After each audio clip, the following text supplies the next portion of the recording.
All right. I'm Aubrey Muhammad. Welcome to my Zoom Oasis Natural Living podcast. This section is community enhancement.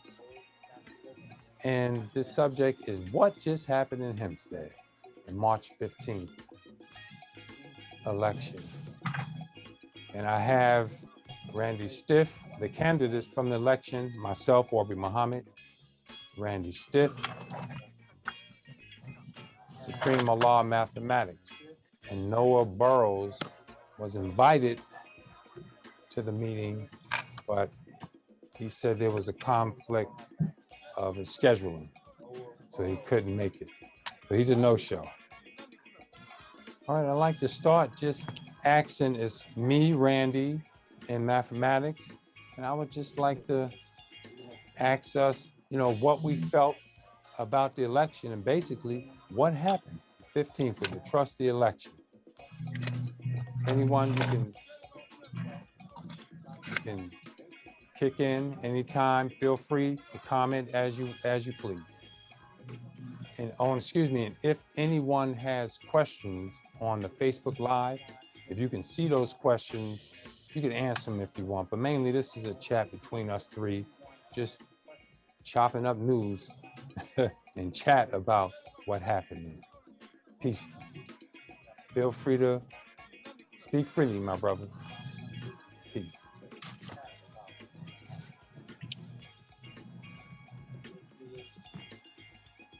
I guess I'll start. What happened was at least 3 community members came together in good faith, had meaningful dialogues about the concerns and the issues relative to us in the village of Hempstead, and hopes and aspirations to serve on the village board to make our village better, contribute to the village that we live in. Because of the Democratic Party, a non-resident is now elected to serve as a village trustee. And it's really a shame because I don't think that enough village residents actually knew there was an election. And I do think that the election was stolen. And anytime you have taxation without representation, is one, against the Constitution, and 2, it's just unethical, to say the least. Me, you, and Supreme Mathematics, we actually live in the village, and we actually have been living in the village and actually been dealing with the issues that are important to us. And we did come together and engaged in dialogue in good faith. And one candidate who had a political machine behind him didn't even come before the community to share his concerns. But now he's elected to the village board, and that's scary.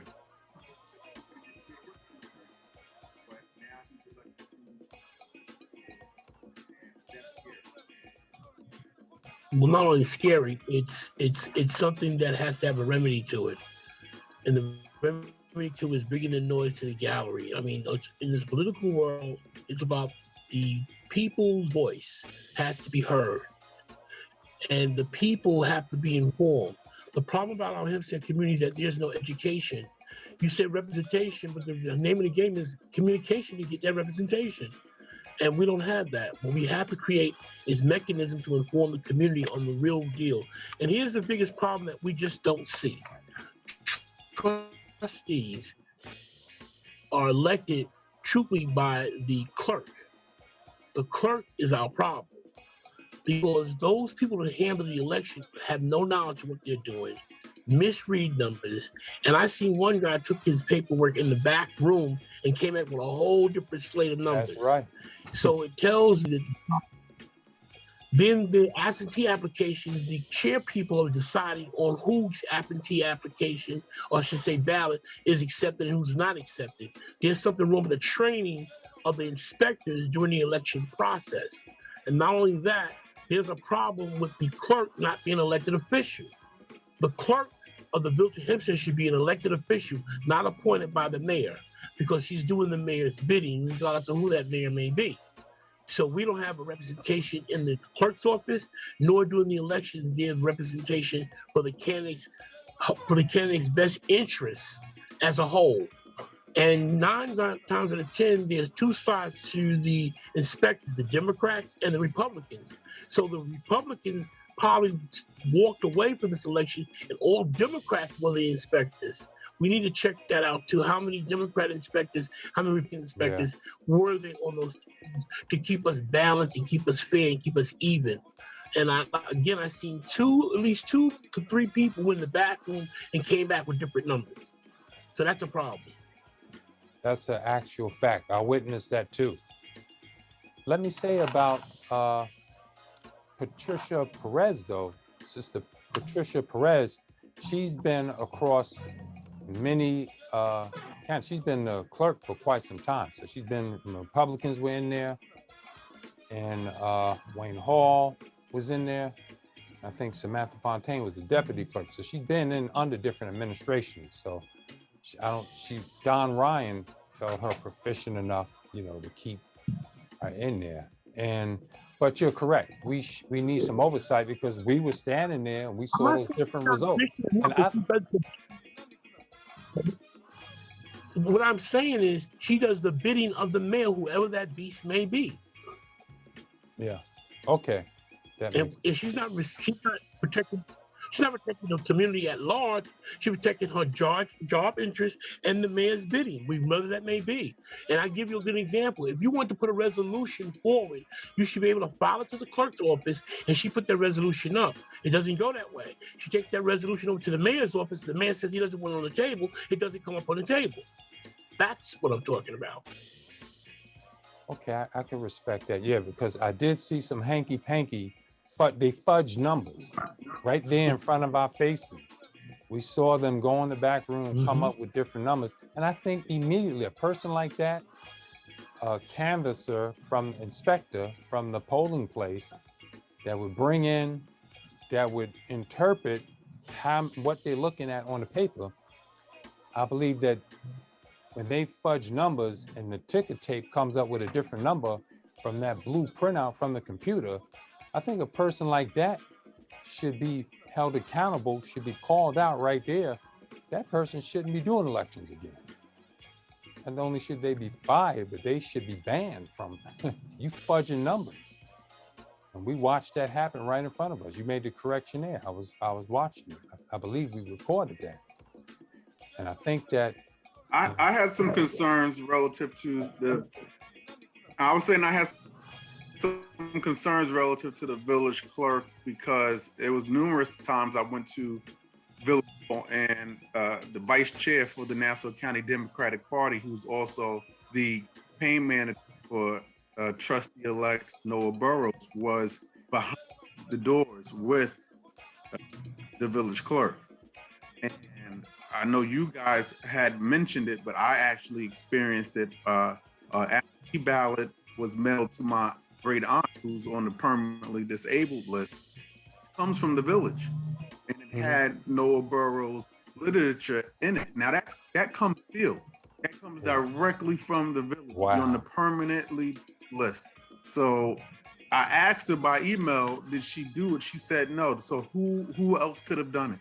Because me, you, and me and you, we didn't send that out. That's right. That's electioneering. Well, the New Democratic Club. Problem.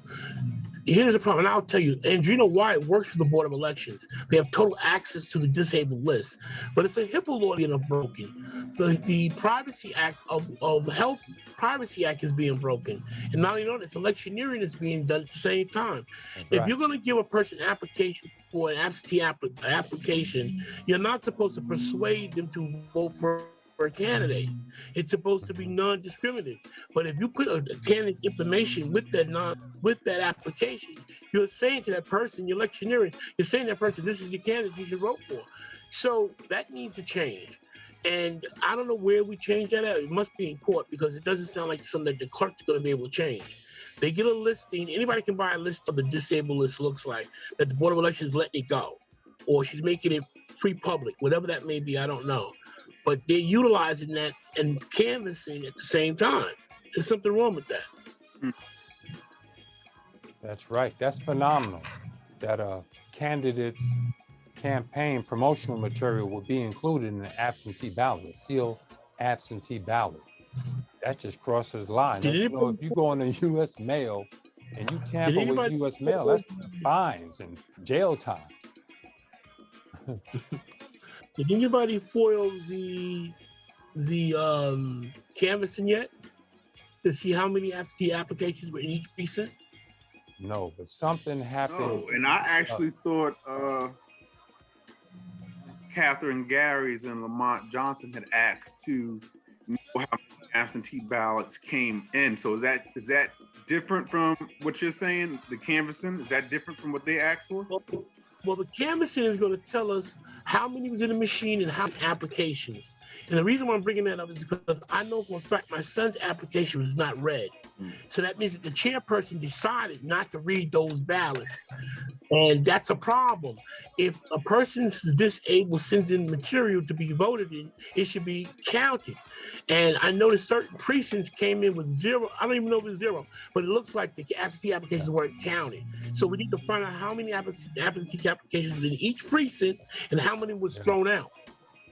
Yeah, I didn't even know we could have had inspectors or people from our own camps to process. I didn't know. Yeah. Well, I think the village clerk hires during the big election. I know they hire in between, I think it's 100 and 200 election workers, poll workers. I believe that was the last major election. But those write-in candidates, or those write-in ballots, they just do it with discretion, with ease, and it's slanted. It's prejudice. The write-in votes were like 56, and I was sitting there in Village Hall, the meeting. 56 write-in ballots were announced as the results, and Catherine Garry asked, "Who were the candidates that were on that write-in ballot?" Wayne Hall's Dister said, "Sit down, shut up." He does that every time. And when Lamont Johnson got up and asked the very same question, who was the write-in candidates on the ballots that got written in? Waylon Hobbs shrugged his shoulders. Then Antonio went to the Facebook Live, like, oh my goodness, somebody's internet connection is unstable. When Antonio Kelly went to the Facebook Live and got a question, it was another question. Who was the write-in candidates? Waylon Hobbs shrugged and folded. I'll find. He said, well, he put in a disclaimer. Oh, Miss Garry didn't ask that question. She asked who actually wrote in the write-in. Silly, it was ridiculous. But he know what she was saying. She was clear. Who the write-in candidates? He said, and the village lawyer said, well, 56 votes was not enough to challenge the 600 something we got as the win from Noah. So we're not gonna open up to find out who those were. But last year, during a major election, the last year mayoral campaign with trustees in the village justice, I had a write-in campaign and I wrote in my ballot at the middle school, crystal clear. I filled in the little bubble, printed my name perfectly. At the middle school, everybody watching, I cast my ballot there. They went into one blue plastic crate in those election machines that we inspected a couple of weeks ago. I'm talking about last year. They went into one of those machines at the firehouse on Jackson and pulled out one write-in vote, sealed it back, didn't check any other crates at the polling places, and presented that with my name on it. They put my name, Aubrey Muhammad, one write-in vote. They were mocking me. They didn't even count my vote. So it shows how selective and prejudiced it is and how slanted it is. This is why we call for transparency. And I want y'all to know, I officially message Governor Hochul to investigate those absentee ballots with electioneering and also those that voter suppression with the diversion and the rerouting. I'm just not sure what Governor Hochul can do. Like I said, she's of the executive branch and has any jurisdiction, and plus she focusing on her own campaign, and this would be against her own local party. A lot of inequities happen in this election. Number one, Noah Burrows was endorsed, probably didn't know he was being endorsed, but was endorsed by Senate leader Chuck Schumer. When he came down to the village of Hempstead and had a press conference relative to the water towers, he was pictured with village officials and the Noah Burrows in the background. And I don't think Chuck Schumer knew that that was the case, and that he was running for a local office but did not reside in the elected area to represent.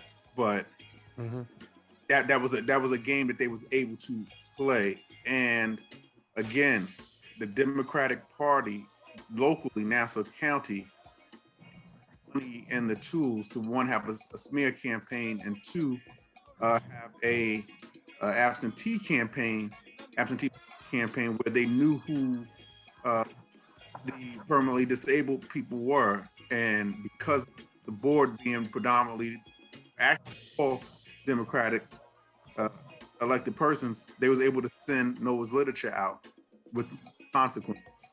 So I think stuff like that needs to be challenged in the court of law. And people do it all the time in the school district.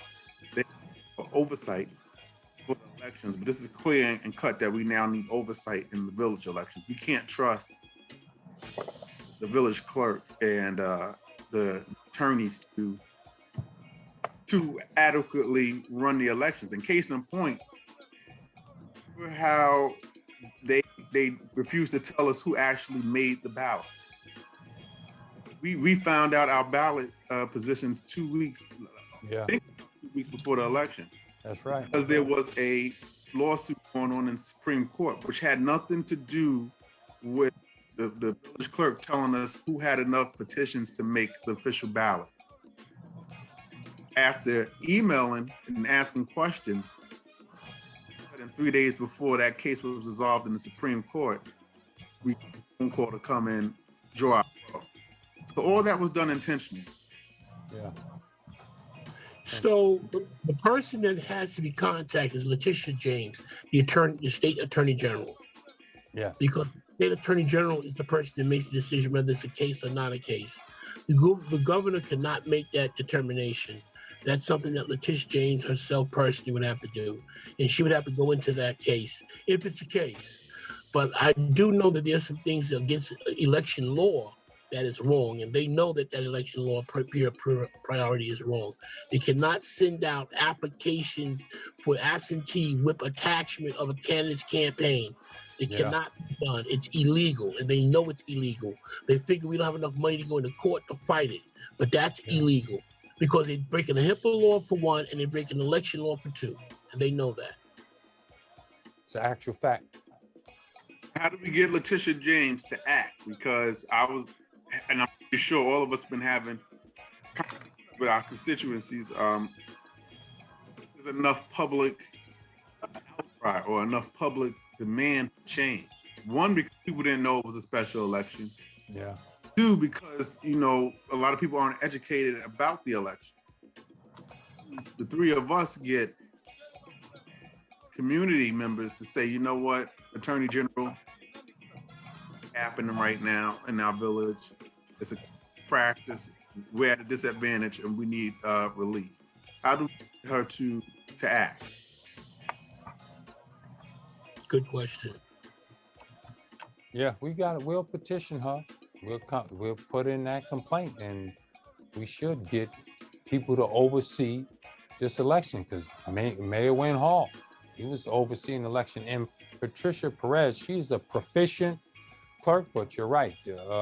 When they're doing the duty of the mayor slights it. So we're being proficient for someone who's fixing things in their favor, like investigating non-residency, the mayor could call for a hearing for that. If you suspect that a person running for public office in a municipality in America, especially an incorporated one, I believe it is the mayor. This is not 100% accurate. I believe the mayor could subpoena someone to come to a hearing. Now, the hearing, I don't think it's the criminal court. It's not civil. It's more like a kangaroo court, but it's to get evidence of where some mayors can even have investigators follow people and say, why were you here at this address? Why were you here? They can do that and bring that information to a hearing, and in that public hearing, a person could show up and say what you could cuss them out or do what you want. But that evidence is supposed to be public opinion to say, should we pursue this criminally? Should we take action? And that's a conflict of interest. If Waylon Hobbs is sitting up here with someone else already on his board with questionable residency, and why would he do it for Noah Burrows, knowing that controversy? So I think that trustees now. He has two trustees who don't live in the village of Hempstead, but it's not the mayor. It's the clerk's job to guarantee that the person has residency in the village of Hempstead. Is somebody knock on your door after you put your application in for petitions? Somebody knocked on your door, right? To make sure you was there and to see as a candidate to announce that your petitions were accepted or not accepted. Somebody knocked on your door when you put your petitions in. The very next day, they had to knock on the door and say that you lived there. It's the clerk's job to make sure the person lives in the village of Hempstead. The question is, who signed Burroughs' papers to say that he lived there when he received that notice? It was hand-delivered, it wasn't mailed. You're right about hand-delivered and email. Hand-delivered. Yeah. That's to clarify that you live in your residency. Mm-hmm. The question is, who signed off with Burroughs stuff in his residency? Because he don't live on Maple Avenue on the Heights. No, on the hill. Maple on the Hill. And I serve on the school board where he's an employee, and not to get into his business, but I already know for a fact where he lives at. Mm. I know everything about his teacher's certification. I know about his current residency. He does not live in the incorporated village of Hempstead, and that address that he lives in, it's impossible for him to live there. And I'm gonna leave that where it's at for the moment. But it's impossible for him to live where he says he. Yeah, so we want to make sure we don't slander anyone. Look, no. But it's not. That's why we call this meeting. That's why we call it. It's not slander, Aubrey. The truth is the truth, whether you like it or not. Yeah. And we have relationships, the family or not. The truth is the truth. He does not live there, and two, cannot live there. Now, case in point, Burrows was running a candidate, Esther DeJesus. That was the court case that they was dealing with. Yeah. Paperwork, she used her legitimate address as Westbury. We all know that you don't have to live in the village to run for village office, but you have to live there upon the day that you assume the office. So this lady had a write-in campaign, and she used her correct address in Westbury. Yeah. I had Noah use his correct address on Dean Avenue in Baldwin. Yeah, it wouldn't have been no problem. It would have been. He would have got elected anyway because the Democrats went full-fledged. They went full-fledged, but it wasn't enough community members, and they banked on that to not read between the lines. And then two, I don't think all the absentee ballots were counted. No, they were way more. Wasn't counted. They were way more. I believe that. And then to get on here and find out that some of the inspectors didn't. Oh, for a fact, they wasn't counted. Yeah, we saw them fudging numbers right in our eyes. They had the recall. I think it was like 2 recalls. Yeah. Yeah. So you can't trust the numbers, and you can't trust the process, and you can't trust the elected person or the appointed persons running the election. I think we should have a mandatory physical count of every ballot in those crates, the blue crates. It's very simple. Just pull them out and count everything. It's They were cut. you had to, we had 2 days to do that. It's too late for that. We had 2 days to do that. No, but I'm saying that's how late. elections should be. It's too from late. now on. We in the future But it's the law. for every election. It's the law, and they banked on us not knowing or not having money to do it. The law. One thing I give credit to Mayor Ryan and Melissa Figueroa, their challenges weren't upheld in the court. They had the money and the resources to challenge it. And if you wanted to do something like that, you had to go before the court, the Supreme Court, and ask for the machines to be impounded, and make a case for it to be inspected. But I'm saying that shouldn't be the election. But that's not a fight that we can fight on the local level. That is what it is. And But they you gotta they stop banked on accepting things as it is. We should demand that from now on, every election, you count every ballot. You physically check every ballot. It's only from 1,000 and some change to like 4,000 ballots. Who's that gonna hurt? These people getting paid. That's what they paid for. we need a Most better of them process elections to didn't know. even have no activity. We paid about It had to be half the of those polling places. The employees were just paid for doing nothing. Yeah, but it has to be a referendum coming from the village clerk's office, be put on a ballot to the village residents to vote on to change any process in the election process. Okay. And she's not putting a referendum because the mayor's not going to approve it to go for a vote. Yeah. The name of the game is that we run 2 candidates next year, 2023, and get rid of 2 of the trustees. That's the name of the game. Yeah. You have to flip it over. That's what I want to discuss also. Who you think coming in big for next year? I believe the Republicans going in pretty strong. I wonder who they will run. And the Democrats, they putting in big money, and a lot of that money from the campaign of the Democratic Party comes from out of state. We got a lot of that money from local too, though. Let's don't sleep on that club. That club's getting a lot of money from judges that they put on the bench, under the table. They got a lot of people they put in on chairs that they've worked on in the Democratic Party that puts money into that coffer. The name of the game is raising more money and more organizing. Yeah. And that's the game. Waylon Hobbs' last election, all that money came from out of state, different parts of the country. Well, there's nothing wrong about bringing money from outside the country. It's all green. It's about bringing green money in. Yeah, but what I'm saying is look at who's interested in taking over Hempstead. We are the people. Well, it's outsiders who have a vested interest. It's the party that want to take over Hempstead. It's a money. It's a money bag. And the Democrat and the Republican parties are both a duopoly. They both got the same donors, the same corporate controllers, and they just taking turns in Hempstead. It's not a revolving door. It's like a seesaw. They're just taking turns. And So we the dumbasses keep voting in both of them, and as we devitalize. We need to learn how to develop dark money, PAC money, super PAC money. Yeah. That's what it's about. If you're going to run for office, you got to raise PAC money. Yeah.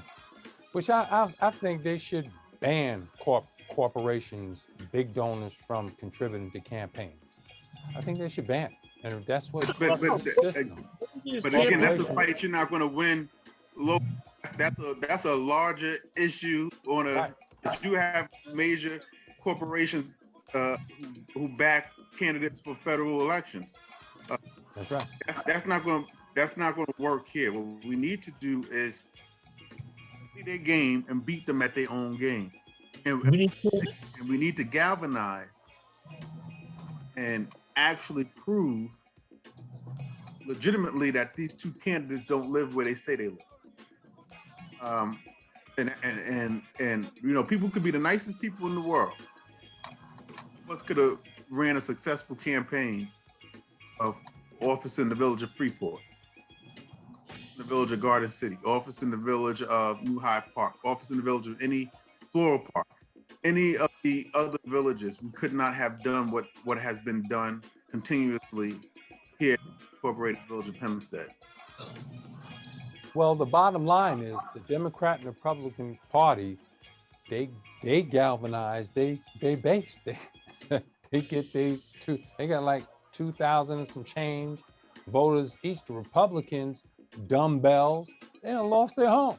They've lost a big standing in Hempstead because the dummy put in this daggone devitalization, letting that IDA board suck the economic blood out of the community. It's Republicans that lost most of their homes. I went through most of those homes in Hempstead. Most of our people are gone as homeowners, and they want to take more of a home.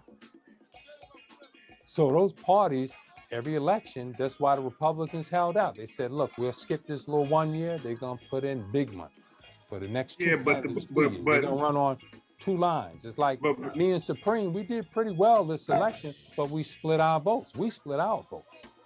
But in my opinion,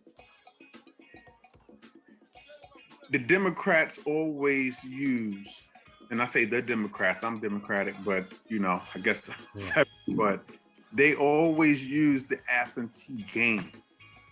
So their voters, to be honest, are people who moved away, people who are dead, people that just don't vote because they could be on the permanently disabled list, and so they use the game. We know those are fictitious votes. Yeah, we have to educate our neighbors of the issues and play the game. It's all right to say, we have this base and we're going to get these votes. But if you don't get control over that game that they're playing, that absentee ballot game, then you're always going to lose. Yeah. But they expose themselves. So now we know. Yeah, that's why I ran this camp. Even the last year, the writing, it exposed a lot of corruption, and this one exposed more. That's why we're having this meeting. Yes, it did. Of what's going on in Hempstead. And they call their friends, they rally. These big parties, they have interest, they're village workers. There's only 5, like maybe that number diminished. It's like 400 something Hempstead village employees now. And not all of us live in Hempstead, and that takeover is for real. And once they start building up all those apartments and newcomers get in, the face of Hempstead will change anyway. It will be a new Hempstead, it'll be a new base. They will vote out the board and the school board. And and after they vote us out, they're going to restore their tax base. That's why it's important to get protection under the development project. Without the protection, they'll gentrificate everybody out this place economically. Yeah. But if we don't put protections inside the community benefit agreement, it's not going to happen. And that's just real.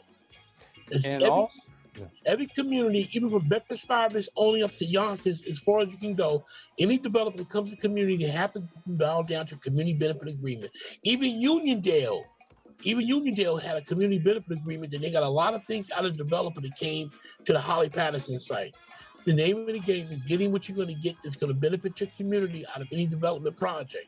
And we need protection in this community because the name of the game is this is a multi-billion-dollar industry that everybody, mom and daddy, want a piece of. That's right. When the IDA hearings come up for those apartments that they claim are affordable housing, but it's subsidized housing by Hempstead homeowners, getting their property taxes increased. When those IDA board hearings are held, it's contractors from unions and outsiders. What they have is Hempstead contractors saying, oh yeah, we'll get these temporary jobs. They champion hoorah for the establishment to get in. But once those temporary jobs are gone, and they literally label them job hours. Don Monte used to throw that around all the time. Thousands of job hours, 60,000 job hours, when it was only 32 acres he was claiming. That was that development. It's 300 acres now. And the sad part is that those white union workers come in from outside, they get the significant jobs. We get a little temporary construction, but the careers are left to them. We don't get the careers. We get our property taxes increased, lose our homes. Well, what has to happen in part of that community benefit agreement is that we have to guarantee that all our workers become union workers. because union workers and stag workers is a problem. If you're not a union worker, you're a stag worker, and stag workers don't last. They come as seasons goes. But a union worker guarantee you will get jobs every time there's a job being done. The name of the game is that the unions don't put blacks into the union. That's the problem. So you have to guarantee that whoever's in a union job, guarantee union spots for those residents that live in the village of Hempstead. There's protection. We have to make that protection happen by developing a oversight committee that will see sure and make sure community people get what's deserved to them. This is real, man. And it's a storm that we know is coming. We either protect ourselves from the storm or we'll get caught up in the storm. That's right. It's one or the other. I think we need to strive to declare Hempstead an historic Black district. Don't you know, my mom, she came up here in 61. Hempstead was white in the 50s. That was a couple of years. As soon as our people came, all that white flight. Oh, yeah. Then Hempstead became all Black in the 70s, mainly. But it's black flight now. Yeah, now it's Black displacement through that, through the devitalization. It's simple. We're paying other people taxes. You're paying wealthy outside apartment owners taxes. You're paying some supermarket taxes and a few car dealership taxes. We're paying their taxes. The supermarket jobs is slight, and the supermarkets use those tax breaks to lower the cost of their goods. That runs the moms and pop stores out of business. It's all a game about devitalization so that they can come in looking like heroes, saying we're revitalized. So we got to change that around, make it an historic Black district where we have some pride in ourselves. They're gonna have to change the name of the Hempstead Tigers to the Hempstead Nomads, because they're getting us out of here, man, if we don't change. Fellas, I gotta break out. I got a 9 o'clock Zoom meeting I gotta get to. That's peace, my brother. Just one comment on the future of Hempstead we're dealing with. We got to pool our resources. We got to build a structure to be ready to defend in this community. Well, I'm a strategist. I'll sit down with anybody to strategize. That's peace, my brother. Reverend Randy, you got a final word? We'll close out now. No, I just think that, and to be honest, I told others, I said, during the debating process, I listened and I paid attention and I got to know more of the concerns and real issues relative to the incorporated village of Hempstead. Me personally, the school district, I've been a master at it because I've been doing it for 4 years. Village and listening to you guys, I'm like, okay, so now I got to better understand it. It takes like this from true residents and taxpayers and true concerned citizens of the village of Hempstead to galvanize. If we don't galvanize and make this 3 into 300. That's right. And 300 to get at least others from their households or their family members and their neighbors together. We've proven before when the community comes together, we can stop any and everything that's not good for us. But when we're divided, we're not protected because there's nobody on the front lines. And the Democratic Party, especially in Nassau, takes advantage of that Hempstead is not going to be together and they can just come over here and do what they want to do. It is my hope that this conversation and others actually brings more of us together to have dialogue, so that way when we have these elections, it's not 3 of us, but it's more of us bringing awareness and education to the community so that they can make a better informed decision. And we know which game they're playing because they don't have no other game to play but the absentee ballots. Now we gotta learn how to play they hand and beat them at their own game. It's called walk, talk, and vote. Mm-hmm. You gotta talk to our neighbors, neighbor to neighbor, and can make them come out to vote. Yeah.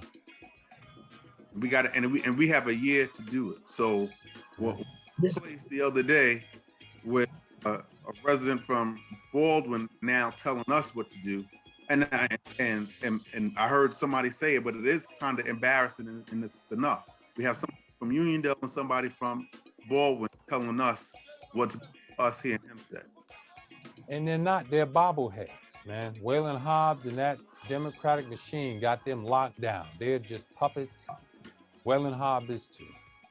I often say he's a character speaking out the mouth of others. He doesn't have his own voice because he doesn't have a vision and strength. This is because you carrying out others' orders behind the hidden hand behind the scene. And we need to change that and call out all of this, man. I think that's power, knowing what's really going on. We call for transparency, but we got to be willing to pull back the cover and then take action and hold these people accountable. They owe us initially $300 million compensation for that devitalization to that destroying our tax base for decades. And we should aim for that. We should collectively do all that to get our homes back, to get our businesses back, so that we can sway towards developing and centered on our culture. Like you're saying, education, Reverend Randy, it got to be Afrocentric for Black students and have an aspect of education catered directly towards each member in the community. Every segment of the community have an aspect of education directly towards that culture, because we're already doing European culture. We already learned it's giving us a poor self-image, inferiority complex, and it breeds self-hatred. And I often say that it starts in the home. I am the home. I'm a cultivated home, culture, the knowledge of self. We have the power, we got to do it. And my brothers are. I just want to interject something about that. Mm-hmm. Great to say that. If we was 50 years ago when we was a Black struggling families and we knew who the enemy was, but now 50 years later, we don't know who the enemy is. We don't understand the enemy. There is no Black pride. There is no Black culture that we can turn around and say, this is the economical base that we have, because there's not an institution that is teaching it. Other than the Nation of Islam, because I got knowledge of self when the Honorable Elijah Muhammad was alive. And the reality is we're not teaching it strong enough on the street. I didn't learn it in my home. I learned it on the street. I didn't learn it in the masjid. I learned it on the street. And I'm trying to tell you that that culture of Black pride has to come as an institution for anything to develop strong and real. And that's just the reality of where we at. But look how they called in Simon. What was his name, Randy? That superintendent y'all booted out that's still getting $250,000 a year? What's his name? No. Shimon is not getting $250,000 a year. Be clear. How much? Got him out. When did y'all cease his salary? He was not working. He got the salary. No, he got a salary until we did a deep dive and found out that he never took the oath of office. So he wasn't entitled to anything. When you become an officer of the school district, you have until time to officially take your oath of office, which he did. Never did. He did initially put him on leave and bring him up on charges, but all stopped when we discovered that there was no signature of a affirmed oath of office, so which means he is definitely not the superintendent by a matter of law, because the law says you had 60 days to take your oath. But I'm saying that y'all paid him.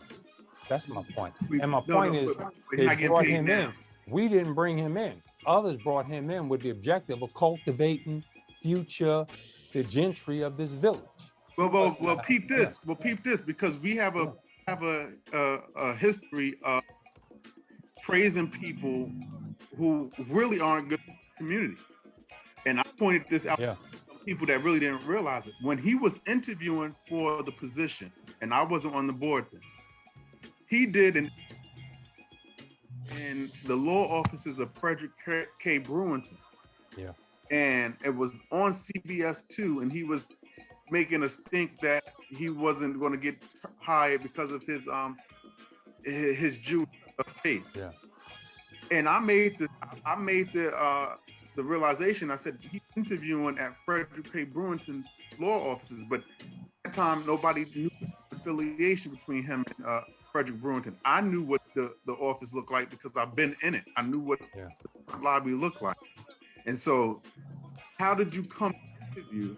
And remember, they was holding interviews outside of the school districts. I think they was having interviews in Melville to keep the coming. That's and but yet you're down the block from the high school meeting with an attorney, and you're already making your case that you weren't going to get the job because of your Jewish faith. And Fred Brewington is part of the Democratic machine. So, you know, and he's a Freeport resident making a lot of money off of Hempstead residents. So we praise him for the civil acts that he takes up, but he's also part of the divide here in Hempstead. Yeah. And that brother. comes with education. You wouldn't know that unless you knew the history. Good point, brother. Well, my brothers, let me conclude that I'm elated that we met. Disappointed again that No Show Noah couldn't come on, brother. He should have came on and presented himself. And the future looks bright, man. We got to get the information out. Randy's right. We got to galvanize. Supreme's right. We got to get that money together. And we got to pull things towards developing ourselves so that people will be intimidated for just coming and trying to push us over and do whatever they want. But we will thrive. We not only survivors, we thrivers. And we strive in the name of Allah, Almighty God, and His Christ, that we'll be successful in elevating and enhancing our people and community. I leave you as I greet you in peace, family. Assalamu alaikum. Peace unto you. Assalamu alaikum. Peace, my brother. All right.